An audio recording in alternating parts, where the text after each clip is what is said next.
యాకోబు రాసిన పత్రిక 4వ అధ్యాయము 7వ వచనం. కాబట్టి దేవునికి లోబడి ఉండుడి, అపవాదిని ఎదురించుడి, అప్పుడు వాడు మీ యొద్ద నుండి పారిపోవును.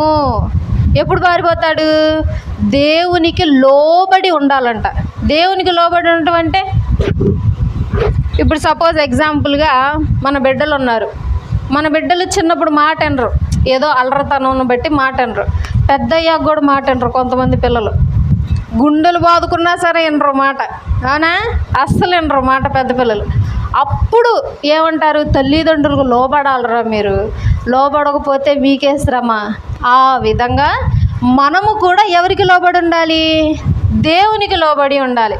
దేవునికి లోబడి ఉంటే సైతాను మన దగ్గర నుండి పారిపోతాడంట. ఏది మన నుండి వెళ్ళిపోవటం కాదు, పారిపోతాడంట. అంత భయం అంట దేవుడంటే.